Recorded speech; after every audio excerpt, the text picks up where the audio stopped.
السلام عليكم ورحمة الله وبركاته. أعوذ بالله من الشيطان الرجيم. وعباد الرحمن الذين يمشون على الأرض هونا وإذا خاطبهم الجاهلون قالوا سلاما والذين يبيتون لربهم سجدا وقياما.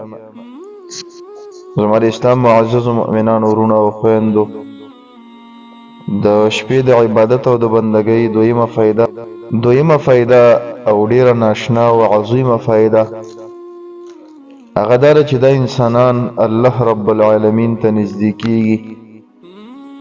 هغه خلک چې د شپې په څه حصه کې الله رب العالمین ته وخت ورکوي او د الله رب العالمین بندګۍ او عبادت کوي، رب العالمین صفات ذکر کوي. الله رب العالمین قرآن کریم کې فرمایي وي د رحمان ذات بندگان هغه خلک دي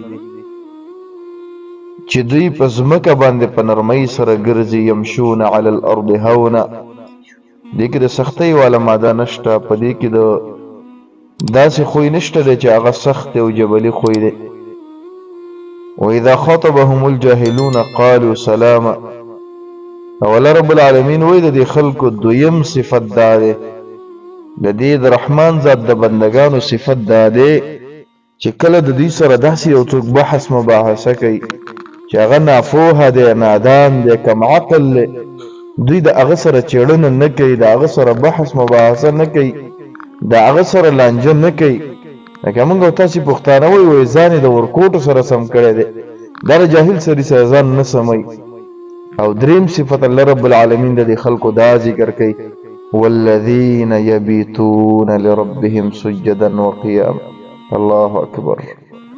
دا هغه خلک دی، د الله خاص بندگان هغه خلک دی چې دوی شپه تیروي په داسې حالت کې چې الله رب العالمین ته په سجده کې دي یا په قیام کې دي او د الله رب العالمین بندگی کوي.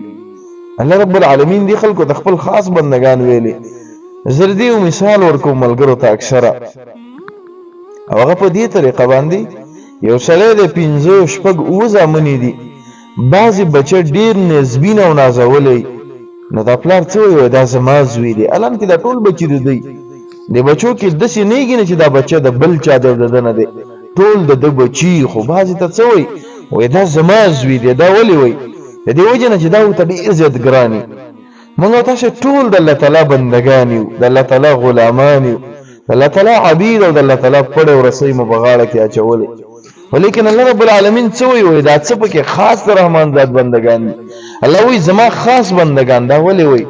ځکه چې دې خلکو کې صفات دي، په دې کې نښې دي، په دې کې څه علایم دي، او یو د هغه نښو نه هغه د شپې مونځ دی.